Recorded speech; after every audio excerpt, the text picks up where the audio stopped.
Assalamualaikum warahmatullahi wabarakatuh. Perkenalkan, nama saya Olivia Megantari Putri dengan NPM 20200015126. Berikut saya akan memaparkan mengenai jawaban ujian akhir semester dari mata kuliah Sejarah Sastra Indonesia. Untuk soal yang pertama, jelaskan peristiwa mengenai sejarah yang saya ketahui. Untuk peristiwa sejarah yang saya ketahui adalah Lekra atau Lembaga Kebudayaan Rakyat. Lekra didirikan oleh DN Aidit, Nyoto, MS Azhar, dan AS Darta pada tanggal 17 Agustus 1950. Bermula dari masuknya realisme sosialis ke Indonesia atau yang disebut dengan perwujudan sosialisme di bidang kreasi sastra atau wujud perjuangan untuk menghancurkan penindasan atas rakyat pekerja, yakni buruh dan tani, demi menghalau imperialisme kolonialisme. Tokohnya yakni Pramudia. Menurut Pramudia tentang sastra yang ada di Indonesia, tradisi sastra modern di Indonesia tidak berasal dari karya-karya yang diterbitkan oleh Belanda atau kolonial seperti Balai Pustaka pada tahun 1908 seperti yang biasanya atau umumnya digunakan dalam buku teks di sekolah. Tetapi dalam karya-karya progresif yang diterbitkan di luar dari Balai Pustaka dan dikenal sebagai sebutan bacaan liar. Contoh sastra Indonesia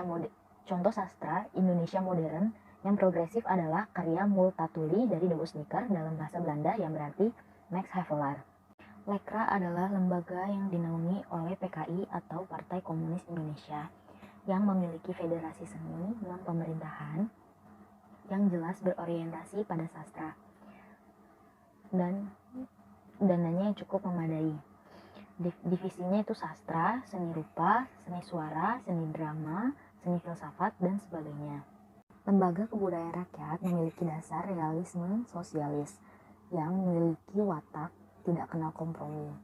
Awalnya, mereka ini memiliki dasar atau tendensi komitmen sosial, yaitu tidak bisa lepas dari kondisi objektif yang menunjukkan bahwa terjadi ketimpangan selama masa penjajahan dan pergerakan para sastrawan untuk menuliskannya dalam bentuk karya. Karya-karya ini sudah jadi pada masanya saat itu, tetapi tidak boleh diterbitkan oleh Balai Pustaka yang dibawahi atau dinaungi oleh kolonial atau pemerintah Hindia Belanda menolak untuk menerbitkan karya-karya yang berisi perlawanan-perlawanan ini, seperti karya Hikayat Siti Maria pada tahun 1910, ada pula karya dari Hadi Mukti. Selanjutnya ada karya juga yang berjudul Nyai Permana pada tahun 1912, karangan Tirto Adi Surjo.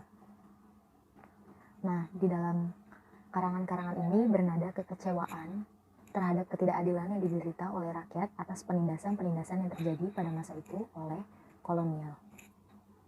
Menurut Pramudia, karya-karya sastra sosialis yang tadi saya sebutkan itu barusan belum juga sungguh-sungguh mengkontradikasikan dua kelas yang bertentangan, yakni kelas proletar dan burjuis.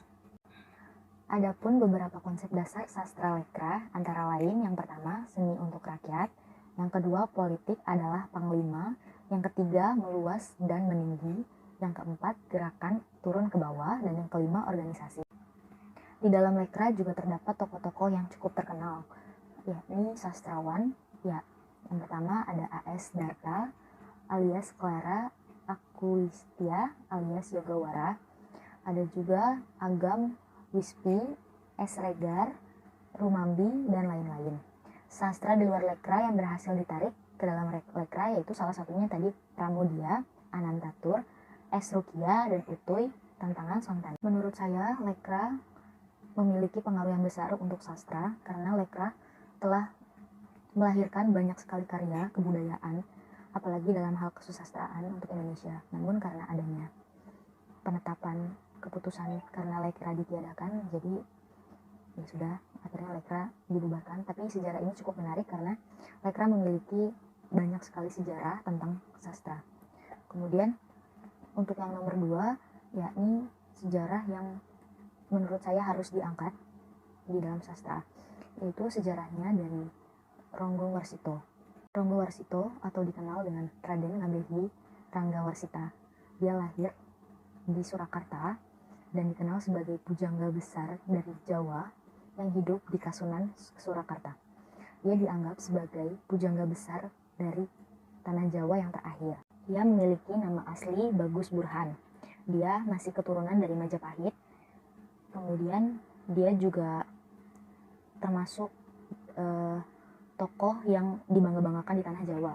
Karena di sejarah yang saya baca, Raden Ranggawarsita ini dia adalah termasuk penyair yang cukup bagus karena dia telah berkecimpung di dalamnya itu sekitar 47 tahun berkarya dan menghasilkan 60 karya. Bisa dalam bentuk primbon, kemudian ada puisi juga, syair, cerpen, dongeng, dan sebagainya. Ranggawarsita biasanya menulis tentang naskah-naskah babat yang cenderung bersifat simbolis dalam mengabarkan keistimewaan Ranggawarsita. Misalnya, ia mengisahkan seperti bahasa binatang. Ini merupakan contoh simbol bahasa. Simbol bahwa Ranggawarsita peka terhadap keluh kesah rakyat kecil. Di dalamnya Ranggawarsita juga melahirkan satu sajak yang sangat cukup terkenal, yang berjudul Zaman Edan. Yang terdiri atas 12 bait tebang sinom.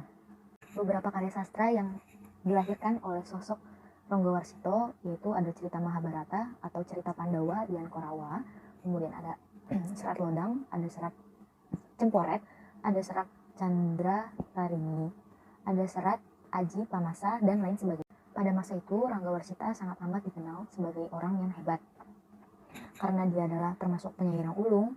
Dia juga termasuk penyair di tanah Jawa yang hebat. Maka dari situ saya sangat tertarik atas sejarah beliau. Jadi menurut saya hal ini bagus sekali untuk diangkat sastra dan diakui lebih dalam lagi, dicari sumbernya mengenai sejarah beliau. Sekian dari saya, kurang lebihnya mohon maaf. Wabillahi taufiq wal hidayah. Wassalamualaikum warahmatullahi wabarakatuh.